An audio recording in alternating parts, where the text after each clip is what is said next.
Good afternoon. This is Knut Rosted from the Institute for the Fiduciary Standard. It is Thursday, September 26th. This is our seventh and final um, panel discussion for Fiduciary September 2024.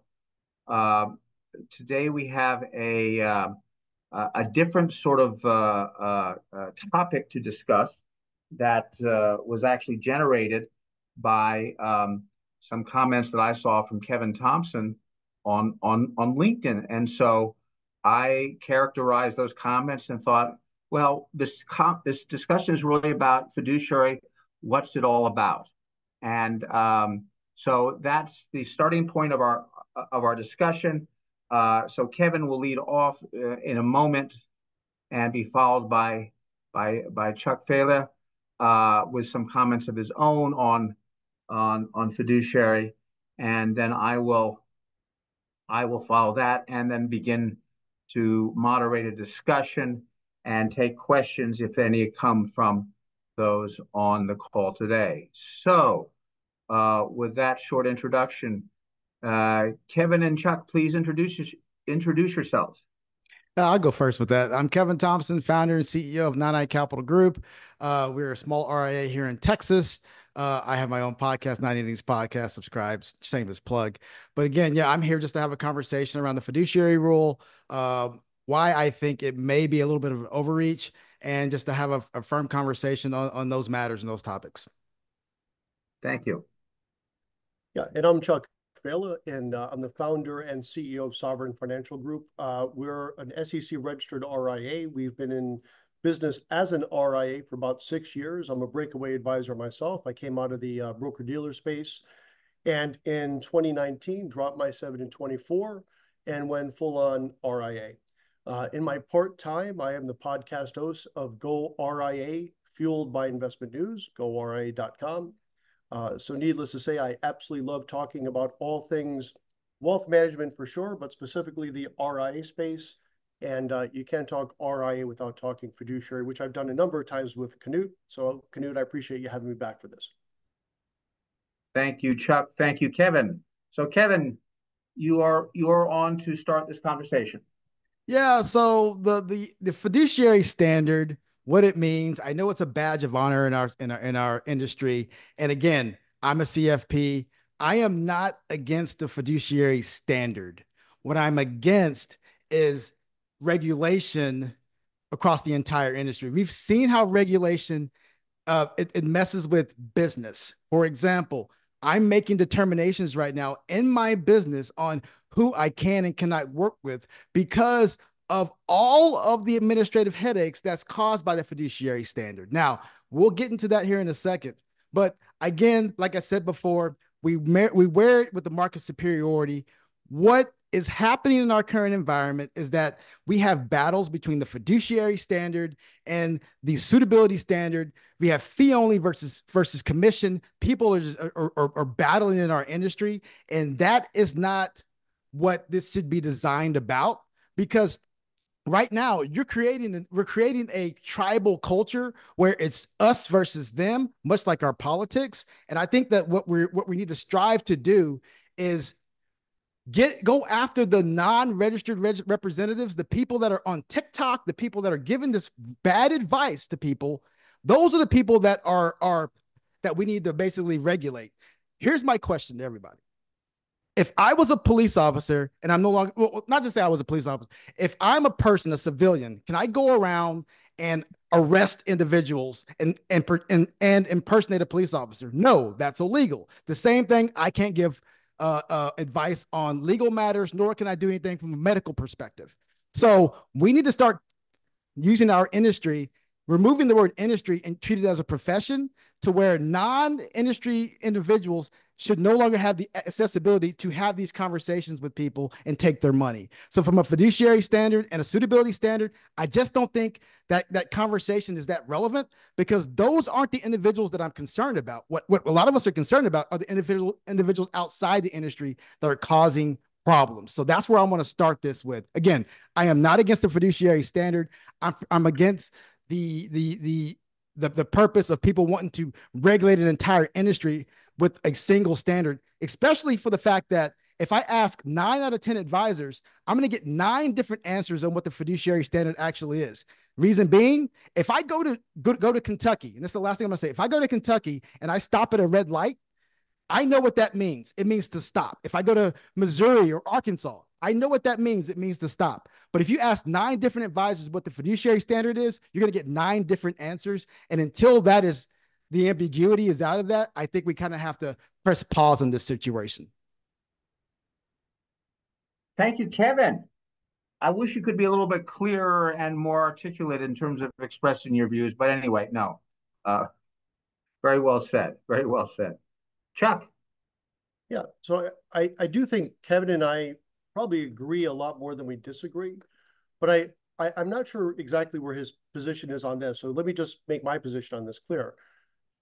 I think it's important when someone is giving advice or receiving advice, it should be from a fiduciary, right? When I receive legal advice, I want that lawyer to only give me advice that's in my best interest. When I'm receiving medical advice, I only want to get advice that I know is only in my best interest. Accounting and certainly financial advice. And I think what we need to do is be more clear and more importantly, make it more clear for the end client, for the consumer, to be able to discern between a salesperson, which has a role, and an advisor. So here's what I mean by this. And I actually brought this up in a panel discussion maybe about a year ago. Imagine going to your doctor and your doctor gets paid more to recommend product, let's say pill A over pill B. Think about that. Imagine if you went to a doctor and then that doctor would get paid more to recommend you take this pill A, and that doctor would make less money recommending pill B. I don't think anyone would go to that doctor for advice. And if you did, I think that'd be foolish. Now, that said, there is a role for salespeople in this industry, right? Investment News recently called me out as being the public enemy #1 for the broker dealers, right? And that I should look out for ticking packages from Merrill Lynch, right? And I think that's actually the post that, Kevin, you responded to. I am not in any way anti-broker dealer. Broker dealers have an incredibly important role that will live on forever, which is the creation of financial products and the sale of those financial products. But that's different from advice, and here's what I mean by that. If I go into a fill in the blank Toyota dealership, I expect that Toyota salesperson to tell me only truthful things about that Toyota. And that's what I hope is the case. But I go into that Toyota dealership knowing that that Toyota salesperson is not going to say, hey, you know what's good about these Hondas? I know that's not going to happen. So that salesperson is playing a very valuable role, telling me the accurate good selling points of that particular product that that salesperson is selling. But if I'm trying to choose between a Toyota and a Honda, I'm not going to only rely on the salesperson's information. I'm going to subscribe to Consumer Report, if you will, a fee-based advisor, for their unbiased view. So I don't think there's a problem with the broker-dealer system to sell products. I think it's hugely important. And I don't think that's going to go away.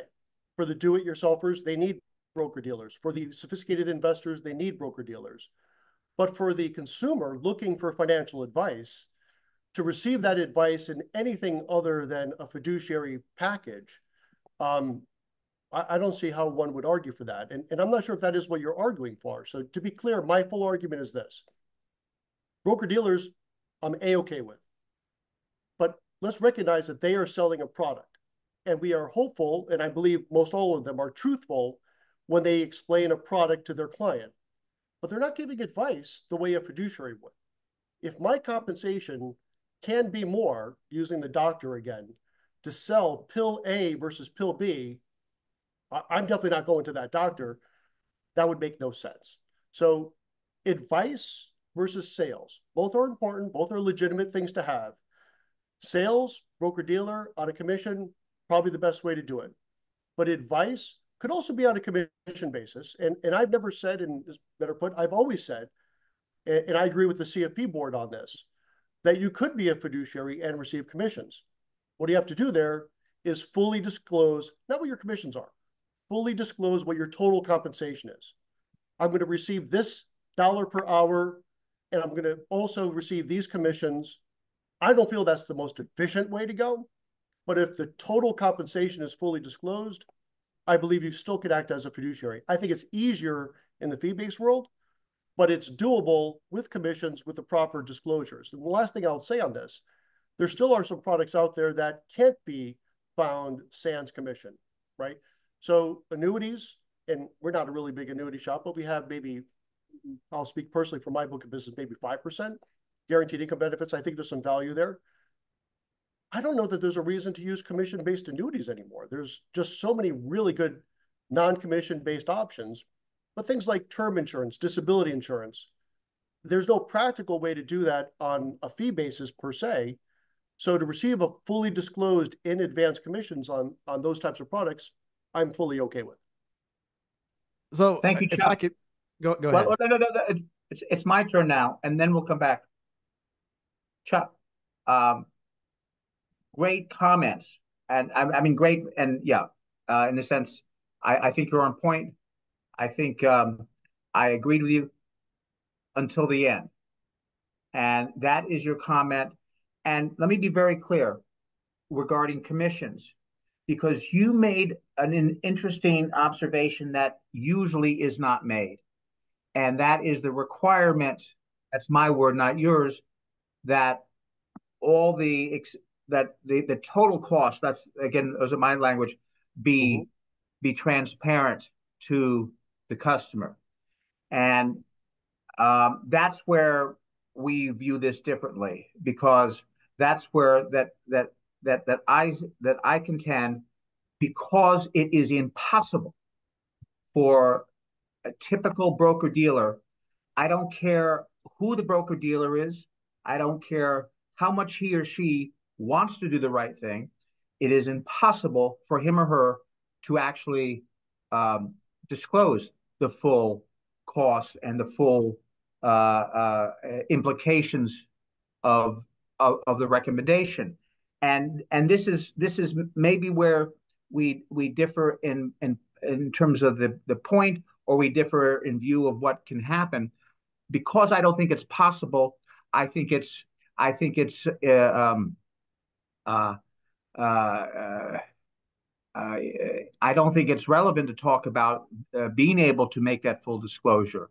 And in fact, the SEC, and I have a lot of concerns about the SEC, but on this point, the SEC Commissioner Hester Persh actually, before Reg BI came out, she recommended that there be full and actual disclosure of the costs, and that was beaten back, and it was beaten back, I think, correctly by the broker dealer industry, because they don't want to do that. So it was correct to not require it because they didn't want to do that, and so it can't be done. And so there's the only point that perhaps I'm disagreeing with you. And my favorite poster child is Ameriprise, as you know, Chuck, because you've heard it before. They take 16 pages, Kevin, in their ADV to explain how we get compensated. And I say, what the H is a customer supposed to do with that 16 pages? And what the H, in fact, is a rep supposed to do? I do give Ameriprise credit because they actually are honest in saying they don't disclose all the revenue streams to their own reps. So figure that one out, how they're supposed to be truly and fully transparent. And so that's how I'm viewing it now. And then I also say, were it to be the case that the broker dealers came back and were truly and completely transparent, Chuck, I would view it very differently. But Yep. because I don't believe they can be, I don't, I just can't get there the way you can. Yeah, I just want to just comment on that real quick. And Knut and I, we've had this discussion quite a bit over probably the past couple of years. So I don't disagree that it's hard to come up with all the costs. The other thing too, for the record, I don't have a Series 7. I don't do anything on commission, but I am trying to be fair, right? Because I tend to Yeah. seemingly beat on the broker dealers a lot, hence the public enemy number one. So I want to be fair that I do believe you could be a fiduciary. It's harder to do on a commission basis. I myself don't do any commission, and that's not a judgment thing. That's how I feel is probably the best way to go. But let me answer this or put a little light on this. I don't disagree, Knut, with your saying it's hard for all the different line item costs. And to your point, Ameriprise took 16 pages to try to disclose that. No doubt about it. But here's where I think the damage happens to the consumer. It's based on the bias inherent in the compensation, right? So ultimately, at the end of the day, and I'll use a real example, when a prospective client comes into my office, and this is true, this was an 85, she might have been an 86-year-old woman, okay? Not a super high net worth individual. 90% of her liquid net worth was in XYZ's broker dealers, most expensive insurance-based. Yeah. Okay? Okay. Now, here's my point. It's hard to regulate ethics, right? Because people will always try to game. People that want to game will, right? I'm not going there. Agreed. But this is coming to a point though. What I'm saying is probably the best way. There's no perfect way other than regulating ethics, which I think is impossible to do. But if you do want to regulate something, how about this? Just make these advisors disclose in advance what their total compensation is. Because Knut, let me tell you something. Before a broker-dealer advisor drops a ticket, I'll bet dollars to donuts they know to the penny what they will receive. And my point is this. But no. My point is this. It is the compensation that broker receives that's driving the bias in that small percentage of the bad ones. Most of them are good, but the small percentage of the bad ones that are causing the problems, they're driven by commission. They know what that commission is. And if we were to at least say that you have to tell this prospective client that you're about to make, $75,000 on this one insurance ticket, at least that gives that consumer the chance to say, maybe I should get a second opinion from a fee-based advisor.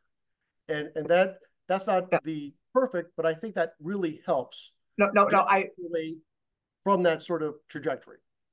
I think you're absolutely right. I guess maybe where we might view it differently. And Kevin, I will bring you back in a moment. That's from the individual rep point of view. The problem is who runs the ship, and it's not the individual rep. And I think it's not unfair to say the last thing on this earth that the firms will allow, because you're exactly right. The irony is the firm knows to the penny what every rep brings in there, and they know to the penny what the total cost to the customer and the total contribution of the customer to the firm. Absolutely. And of course that's the big irony. And so the firm's not going to let that happen. So but I agree with you in spirit. You're absolutely right. The only other thing that I would the other thing I would add to that is that, and this is not to say that all RIAs are angels, because they're not. Without question. But this is to say that if an RIA who's independent wants to, he or she can tell the Smiths what their total costs and fees were for any given year or time period. He or she can do it, whereas the broker dealer can't. So anyway, that's where I'm sorry, Kevin. One last thing I have to say. That's not necessarily true. Well, no, but if the firm is not revealing the revenue streams, Chuck, how can the rep do that? And so you can say the same in the RIA space. I'm looking to be fair. This is be real. Like, we're running a business here. How about the money that's made on the cash flow? That's never disclosed. I'm sorry. What was that? What was that? The money that's made on cash flow. That's been a big topic recently. Yeah. That's hard to disclose. Again, compensation is the easiest thing to disclose. Number one. Number two, compensation is what drives bad bias decisions. I stand by that. Okay. No, you are right that has not been disclosed from, but and from the client's point of view, that is an important but separate issue to me. Then, what is the client paying either to the advisor or to the firm? and that is disclosable. Now, what you're talking about, what you're talking about is important, but I don't think so. But okay, I want to get back to Kevin because Kevin, you raised a couple of just sort of very core points at the beginning, and I want to step back and take 30 seconds to respond to them. And in terms of your questions about how did we get where we are today, I'm sort of characterizing a little bit what you're saying, and in terms of the infighting, that's my word, not yours.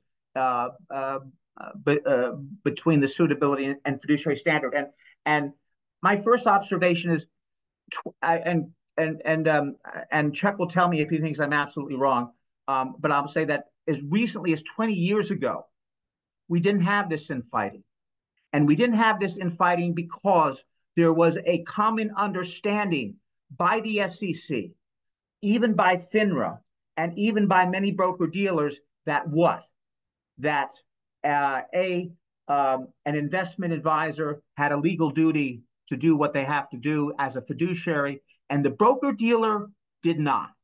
The broker dealer was in a different business, and I'm not going to go any more on that because everybody, because we know those differences. But the point is, as recently as 20 years ago, that was common knowledge. But and part of that common knowledge, Kevin, was the fact that and this goes back to the Investment Advisors Act. This goes back to the 1963 court opinion that the chief concern among those who came up with the Investment Advisors Act was to deal with conflicts of interest. And how do we deal with them? And because that was the problem in terms of giving competent and loyal advice. That was the perception. And 80 years ago, and I say as recently as 20 or 25 years ago. And so and so we see it in the Supreme Court, and we see it as a truth that is not questioned until recently. And until recently, that was the world that I think we lived in. Now, in terms of your remarks, and I think your remarks reflect what's happened since then. And what's happened since then is the SEC has taken a different route and has determined that the conflicts of investment advisors and broker dealers are, oh, well, they're pretty much the same.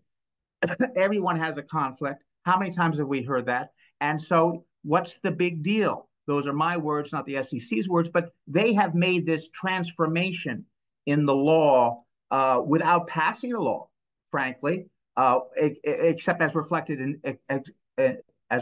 in Reg BI. And so what you describe, and I really like the way that you equate it to our politics, because I think you're absolutely true. And I think some of the core clauses are the same. But I won't go any further than that, but to say that I share I share very much your angst at what we have today. But I'm saying that the cause of it, I think, is to starting 20 years ago in rejecting what was deemed to be unsaleable. That is the difference between IAs and BDs, and the fact that conflicts of interest, which are built into the BD system by its very nature, are bad and they should be avoided. But that's all been tossed aside, frankly, in some forms or another by the SEC. And so I sit in here and say that the solution going forward, is basically to differentiate. And I think I'm with both you guys to say that the point is not that broker dealers or salespeople are bad. My God, this country was built on people who did what? They sold. They sold an idea or they sold a product. And if your best solution in Europe 400 years ago was to get onto a small boat and to come to this country, you had to be sold something, because that was not for the meek. So it's not about being against sales. It's a matter about separating and dividing and keeping it clear in law and keeping it clear in rules and keeping it clear in the minds of the consumer. So, okay, Kevin, you've waited a long time. You've been patient. No. So I like where you're going with that. And again, I am not for the BD. Just FYI that, like, yeah. Just FYI that, and I'm not against the fiduciary standard. So my question is this, or more comment: if when regulation comes in and tries to impose a standard, for me, the fiduciary standard is a competitive advantage. So what we're doing, what the CFP board is doing right now is an outstanding marketing campaign on, are you a CFP? Are you a fiduciary? So now what people are going to do, they're going to come in and say, okay, they're going to ask that BD rep, are you a fiduciary? And if they don't want to work with that person, they're going to come work with us. Right. Yeah. So it's a competitive advantage. Why do we want to get rid of that altogether? That's my first point. We should not want to get rid of that competitive advantage. We should not want the whole entire industry to be one said thing, because Bingo. we all know how. Go ahead. No. I was agreeing with you. Go. Yeah. Yeah. Continue. So that's one point. And again, I wholeheartedly believe that once regulation comes in, and this is what's happening to me right now. Regulations coming in, and there's going to be more paperwork. I know Vera said a couple days ago, maybe we should give it back to the states. Oh, that's exactly what I want. I want more paperwork. I want 50 different forms. When I have a client from Maine or a client from whatever state that I have to put new paperwork on. And what's happening right now is the cost of administration is going to go up. And then the cost for the end consumer, because we know what's going to happen. We're going to pass that through to the end consumer. Their costs are going to go up with all the different regulatory bodies and all the different states. My point is, I just don't think they're doing a good enough job having people understand what the fiduciary rule actually is. And I don't think they're doing a good enough job in regards to wanting everybody to be a fiduciary, maintaining competitive balance, because this is a free market. If we're capitalists, right? If we're capitalists, let the market tell us where the money wants to go, right? Let the market decide, okay, well, I want to work with a fiduciary advisor, so my money's going to go there. And then the last couple of points I want to make, tribal cultures and the clashes, like you just mentioned, this is exactly what it's doing. You see it on all these social media threads. You have fee-only advisors just berating commission-based advisors, saying you're not as good as them. It's creating a culture of just a culture that we just don't need in our profession. And finally, and the last thing I'm going to say is we got to focus on non-registered actors, not just the guys that have the CFL, the CHFCs and all those guys. Those guys to me are fine. I don't have a problem with them. It's those other individuals that are giving advice to people online. That's our problem. That's if you talk to any advisor, they're not talking about the fiduciary standard and all the other stuff. Yes, we hear a lot about it, but that's what we're hearing more about. This guy on TikTok's talking about this, that, and the other. That outrages us. That's my stance. Yeah. Okay. Good point. I'm going to make a comment and then let Chuck jump in. But I want to focus specifically on what you referred to of the fee-only advisors, as opposed to other advisors.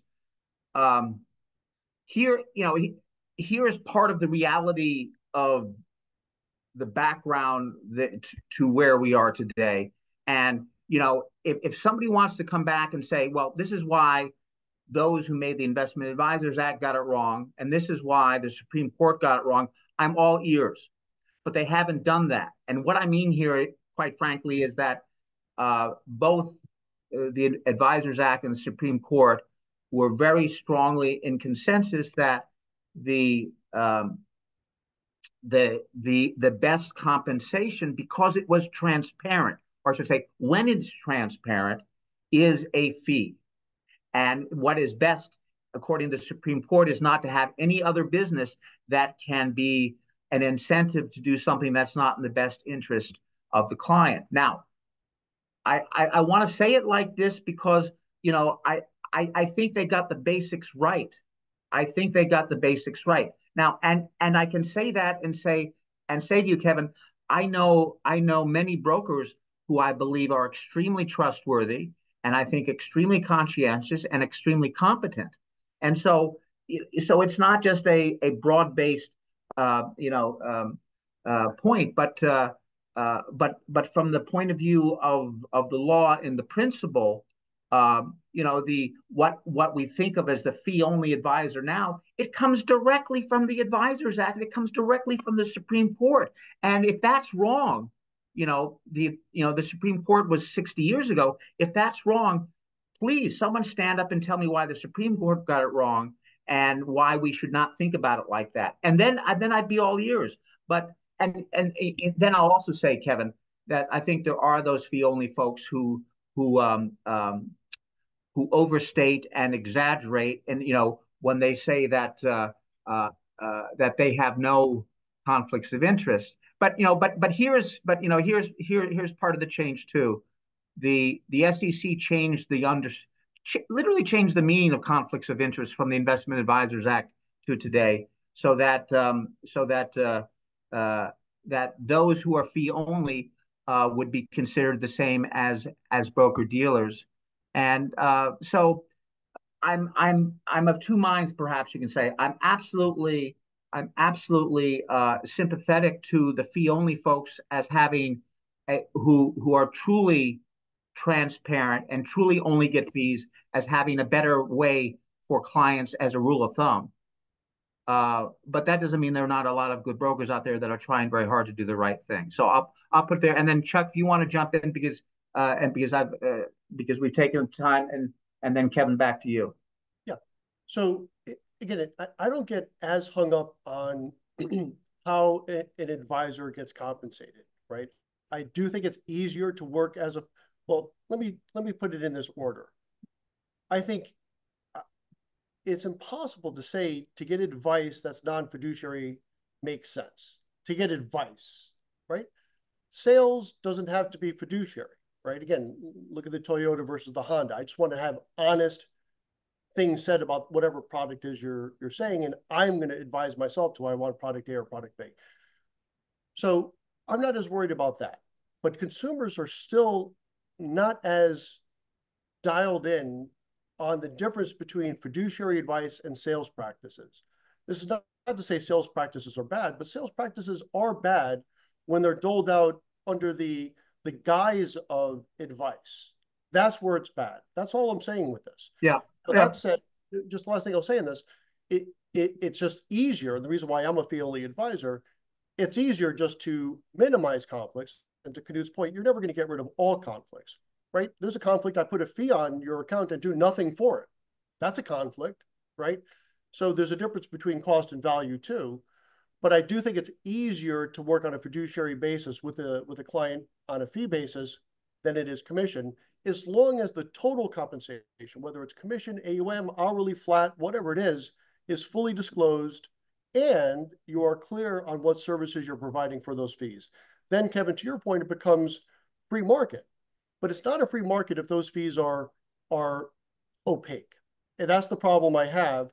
If the fees are opaque, it's not a free market. It's not problem. It's certainly an inefficient market if those fees are opaque. But if the fees are clear, forget about fees. If the total compensation, including commission if you need to, as long as the total compensation is clear and the services provided for that total compensation is clear, I'm good, right? I don't think there's a problem with that.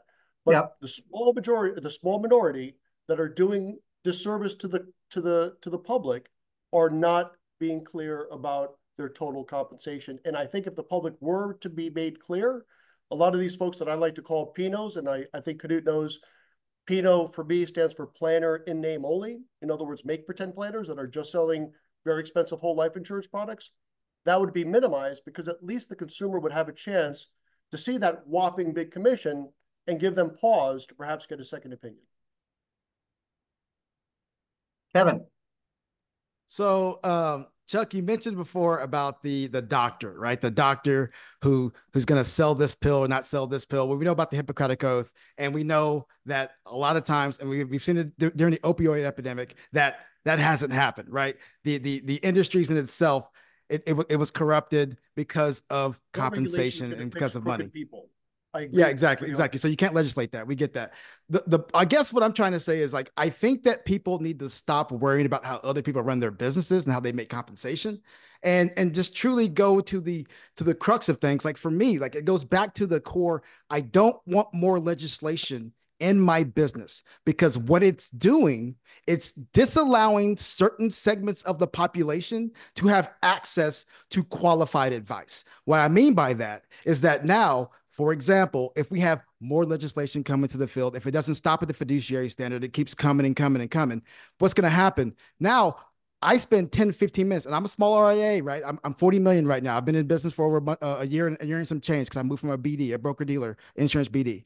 So now, if I have more paperwork I have to do, that's going to be more time. And again, if my cost is 250 an hour on average, right? So now it's another 10, 15, 20 minutes of filling out paperwork. I'm not going to sit there and work with certain individuals because it's just like it's too cost prohibitive. So the more legislation we put onto ourselves, the less likely the segments of the environment that are needing advice from us are going to get it. That's just my 2 cents. So, I mean, I'm an RIA as well. We have our fee agreement. Other than that, what other paperwork do you have to fill out? What I'm saying is that, for example, like Mr. Veras said a couple of days ago, was that, I'm sorry. Let me answer that question. So I open up the engagement agreement.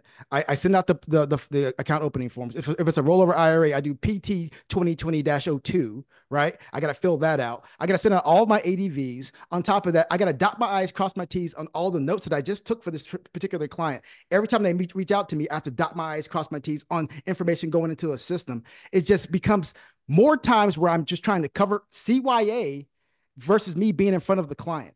That's where it's right. That's where I am right now. I'm spending more time on my compliance matters than actually being in front of my clients. Yeah. Well, look, if you're giving ongoing advice, you should take notes on that as a matter of course. I'm not sure. No, that's not what I'm talking about. What I'm talking about is that right now I'm spending, like right now, we have an audit coming up and I'm spending more time doing administrative tasks. I don't want to become a bank. I talked to my friend works at the bank. He says, man, you can imagine how much stuff we got to do. I'm doing more stuff versus me just closing deals. And that's where we're headed if we continue to let this legislation and this unbearable, this compliance come into our field.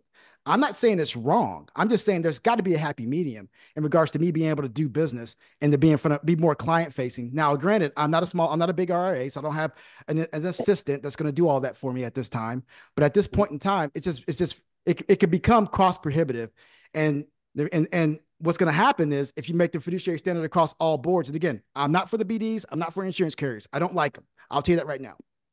But what they're going to tell you is this: oh, we're just going to raise the cost. If that's the case, if we're going to have more compliance headache, we're just going to raise the cost to the individual. And who gets hurt the worst with that? The consumer. Yeah.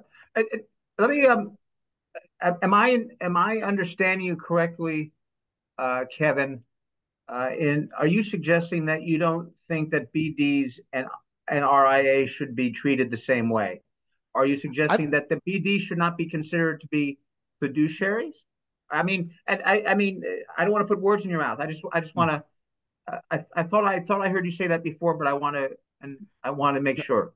Perfect. I'm not suggesting that they shouldn't be a fiduciary. I'm not suggesting that they shouldn't be a suitability in the suitability standard, whatnot. What I'm saying is let the market determine which direction they should go. Because if they start losing money to fiduciary only advisors or fee only advisors or fee based advisors, they will make that decision on their own because it's a competitive market. Now, if the market is not competitive, and again, we know how Milton Friedman or Adam Smith, whichever hand you're going to be on, then of course, if it's not a competitive market, then of course, we have to make some regulatory standards here. But right now, if the market is where we think it is, let the money flow where it's going to go, and they will make that change on their own, or they won't. Okay, that I appreciate your clarification because I think by and large the BDs have tried to have it both ways, and by that I mean they hold themselves out as trusted advisors. Yes, they won't say in writing that they are fiduciaries, but they look like and sound like fiduciaries, while at the same time they have a very different business model. And in that respect, and I think early on, I think you did mention the CFP board. You know, the CFPs are largely dual registrants or those are those who take commissions, and are not independent advisors. 5 years ago, we did an analysis and we determined that 93% of CFPs actually we're not independent advisors. So the vast majority and are in some fashion along that arc of being a BD or close to a BD, and that is what it is. But as you suggest, it is very different from an RIA, and that's part of the backdrop. and part of what, if you want to talk about confusion out there, part of the confusion, because of course, CFP board suggests that all CFPs are held to a fiduciary standard. Now, without getting totally off on CFP board, I will just say I give CFP board credit for about a year ago in a Long Kitsis article acknowledging they don't have the resources and the ability to actually enforce their standard. I mean, I thought that was a huge point because in life as well as in the world we work in, what happens when something's not enforced? We know what happens. So anyway, I just wanted to clarify that point. Chuck, did you want to come in on anything right now? Yeah, it just keeps going back, and I'm all for the free market, obviously, but it's not a real efficient market if consumers still don't know the difference between a salesperson doing a very honest salesperson's job versus an advisor. Let me give you an anecdote on this. So I got my CFP a quarter century ago. Yeah, literally a quarter century ago this past August, I think, give or take. I think it's a quarter, 25, 24 years. Congratulations, Chuck. Thank you. Thank you. And so when I got that spanking new CFP, I'm sitting in my office, some 25 years ago, eager to tell that first prospective client that I'm a CFP and I'm going to work with you on a fiduciary basis. 25 years ago, the response 9 times out of 10 was, so, you have an office, that advisor at Merrill, he or she has an office, looks pretty darn similar. Okay. That was 25 years ago. Well, you had a nice office, Chuck. Now here, fast forward 25 years, without question, at least one out of 3 prospective clients that come into my office now are asking me, are you a CFP? Are you working with me as a fiduciary? So that's progress. But that also means there's still a lot of people out there that don't know. And look, we all know this, and Kevin, you definitely know this. If you came from an insurance broker-dealer, tell me I'm wrong on this. There are advisors out there that are, without questions, PNOs, planners in name only, meaning they will put together the most beautiful, the most elegant financial plan using, all the usual suspects, eMoney, one of my favorites, Right Capital, all these financial planning systems that generate beautiful reports. But with these PNOs, which are the minority, but these PNOs are doing these beautiful plans. They look like they're a planner, but like they say, all roads lead to Rome. All these plans of these PNOs lead to, let's say it all together, index universal life or something of that ilk. Kevin, that's true. Those are the people I have a problem with. Yeah. And again, my solution is perfect, and I'm happy to go on to the perfect if someone has it. But mine, I think, is better than what we have, which is just tell these PNOs, or better put, tell all advisors to fully disclose their total compensation, which is easy to disclose because you know what it is, and give that poor, unsuspecting consumer a chance to not sign up for that index universal life with 90% of their liquid net worth, like that 86-year-old woman I'm telling you about. Give her a chance to see that $75,000 commission, gasp, and perhaps get a second opinion from someone high quality, Kevin, like yourself or me. That's all I'm saying. And I'm going to agree with you, Chuck, there, because I was in that industry. I understand it. I'm 100% on board with that. One thing I will kind of disagree, though, is that I don't blame the advisor. I blame the insurance carrier and the general agents. It's what Bingo. they taught that individual to do. And I feel sorry for those advisors. You don't blame the surety, you blame the gun manufacturer? If I just come out of school, right? If I just come out of school and I don't know any better, and I go to this such and such mutual carrier for a young advisor that found themselves at XYZ Mutual, yeah, right? And XYZ Mutual, the gray-haired, the gray fox in the office is telling this 20-year-old kid to call up his family and sell whole life insurance. 100%. That kid gets a pass, absolutely. But that kid's not selling. I'm talking about that gray fox in that office, right? Member of the Rotary that's selling index universal life like it's going out of style. You need infinite banking. Here's some index universal life. You're laughing because you know it's true. You Oh, need 100%. college savings. Don't 529s. Those are for suckers. What you need, index universal life, right? Those are the people I have a problem with. But How absolutely about your 401k? Your 401k, it's bad. 401ks are for suckers. Index universal life, that's all you need, man. I'm telling you. But yeah, that kid that you know who that kid was, by the way? You know who that kid was? Michael Kitces. Mm-hmm. Yeah. One Yeah. of my And favorite podcasts I did on GoRIA.com, shameless plug, was with Michael Kitces. And he started off as an insurance advisor. And this was on the podcast. You could see it on GoRIA.com right now. And he was generous enough to share that experience that he got into that. And he was like, wait a second, this is probably not for me.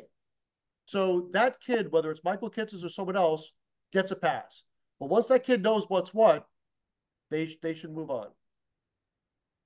Again, 100% agree with you. And my points of today's discussion were just the fact that I'm a free market capitalist. I know the market's not necessarily a free market capitalist because we see the banks coming in backstopping it every time it goes haywire. But again, if the fiduciary standard is a competitive advantage, let's keep it. I want us to just basically part two. I want us to remove the tribal cultures that we have right now that is causing clashes in the industry. I don't want any more unnecessary legislation that stifles my business.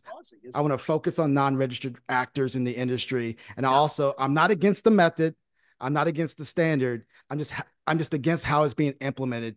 Don't just full force it into the industry.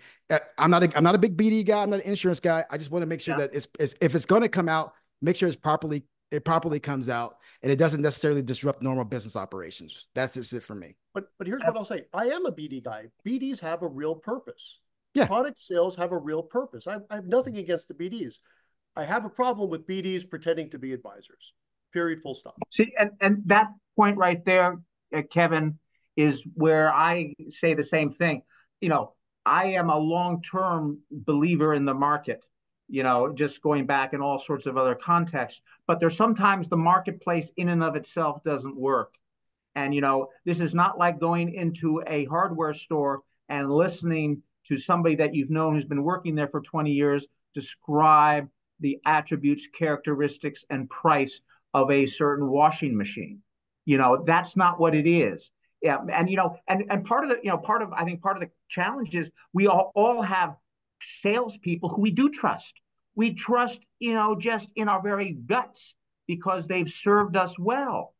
But you know, and so I think that's part of the environment. But when it comes to the world that we're dealing in terms of financial services, you know, the market has not been working the way it is, and it's not been working because, in my view, and I think Chuck will use different words, but we largely agree because the regulators haven't kept the line between those who are selling and those who are advising, as they have in, you know, Chuck gave the example of the doctor, but, you know, in law, in the professions, I don't believe you get away with this, being able to create such confusion in the marketplace. And that's why, you know, I hear you about not wanting more laws and more regulations, but, you know, and this is a different conversation. We can have it a different time as we come to a close here. But, you know, the professions were created at the state level and they were created not on the national level. And, you know, maybe that was wrong or maybe that was right, but it's wrong now. But that's the history. So, you know, in terms of where should we begin, you know, and just in terms of the regulators, I tell you, you know, I'm not a betting guy. I don't go to Vegas, but if I were, and it was between the state regulators and the federal regulators, notwithstanding the Department of Labor, I put my money on the state regulators. Kevin, they understand what fiduciary means. I absolutely believe that most people in the SEC today literally don't understand it. They've come to a different place after 20 years, where, you know, after 20 years of sort of engaging with the industry, so that they don't understand. So anyway, I just want to remark on that in terms of the point about the free market. So in the last couple minutes, Chuck, I know you got a hard stop. Any final words of wisdom on these points? Yeah, I mean, I think a lot of great points were covered by Kevin, Knut, yourself as always. And I think we're all kind of saying the same thing, more or less, right? Which is, if you're going to give advice, you have to do that in a fiduciary way. No one wants advice that's biased, or at least with the conflicts not disclosed, which is being a fiduciary. Being a fiduciary, Knut, as you said, doesn't necessarily mean you don't have conflicts. It's almost impossible to have a completely conflict-free environment. It's how you disclose those conflicts. So again, I'll continue talking about this. I'm not tired about talking about this. And the last thing I'll say, why is this important for us as a profession? We are a profession. Let's not forget that. Mm-hmm. But if you, what's the name of that organization? J.D. Powers and Associates does the most and least trusted professionals. Do you ever see that report? I see the Gallup poll on that exact same maybe point. It's the Gallup poll. Maybe it's the Gallup poll. Thank you. Yes, that's what it was. Yep. It escaped me for a moment. So you have up on top, I think you have like nurse, doctor. Nurse, nurses are tops. Yep. And who doesn't trust their nurse? We are at the bottom, Kevin. We are below Congress people as far as trustworthiness. We are one notch above. Literally, the last one I saw, we are one notch above telemarketers. And I don't think that's cool. And I think that's because there are the small bunch of Pinots, planners in name only, that are making a bad name for the rest of us. And I think that's bad for the profession. And if I may, it's bad for society, because it's doing a disservice to that 86-year-old woman that came into my office that was filled to the gills with I forget, it was index, it was some kind of whole life insurance product. She had no kids. 90% of her net worth was in this whole life insurance product. Tell me how that's correct. It's not. And I know, Kevin, you don't do anything like this. But that's the problem. Because that person who she thought was an advisor sold her a very expensive product that she just did not. And that needs to stop. And the last thing I'm going to say is I agree with you on this. And again, I use this as an example. By the way, like, I'm 100% on your side with all this, guys. I'm not arguing. I'm just bringing up points. Sure. I always say this. I said, well, we talk about conflicts of interest. I say, well, let me ask a single fiduciary this. Client retires at 65 with $1.5 million in their 401k. Their 401k at their company is pretty good. It's very low fees and all of the other stuff, right? Which advisor out there would say, no, you know what? Your 401k is okay. Let's just keep it where it's at. Let's just do some financial planning. Very few of us are going to say, yeah, let's go ahead and keep his 401k there, because that's just, again, there's a conflict of interest that we have there because we make money on the 401k and we're going to do planning. We can always justify, oh, we're going to do diversification. We're going to bring it down. We're going to distribution planning, yada, yada, yada. It's easy for us to do that. Yes, I get all of that. But there's not a single advisor out there that's going to tell them, you can keep your assets in your 401k. That's all I'm saying. That's not true. We actually suggest that to some clients, depending on what's happening with that. But it doesn't matter because our fee remains the same, right? We charge a fee on. Oh well, yeah. Well, I'm talking AUM. We make AUM hourly, et cetera, et cetera, et cetera. So yeah, we do financial planning and stuff like that as well. Right. But what I'm saying is, majority of advisors out there, I just doubt that's a problem, right? And that goes back to really disclosing total compensation. That's all it is. Now, if your compensation is the same as it generally is with me, if you have your assets with one of our custodians, in our case, Schwab and Raymond James, or you, for some reason, want to keep it at your custodian, that's cool. I'm still going to charge you the same because I'm still doing the same amount of work, maybe more because I got to get that information. It's a little bit more clunky. But at the end of the day, as long as you are disclosing what your total, I keep saying fees, what your total compensation is and what you're going to do, then and only then I would say you have a free market. And that's what I would strive for as well. Gotcha. That makes sense. Thank you, Chuck. Thank you, Knut. Thank you, Kevin. Thank you, Kevin. A lot of fun. This has been a robust and interesting conversation, I think, in all due modesty. And I hope that in some fashion that we can continue it. And I will follow up with both of you to do so. But our hour is now up. And so we will call it a session. Thank you very much, gentlemen. Appreciate you guys. Thank you.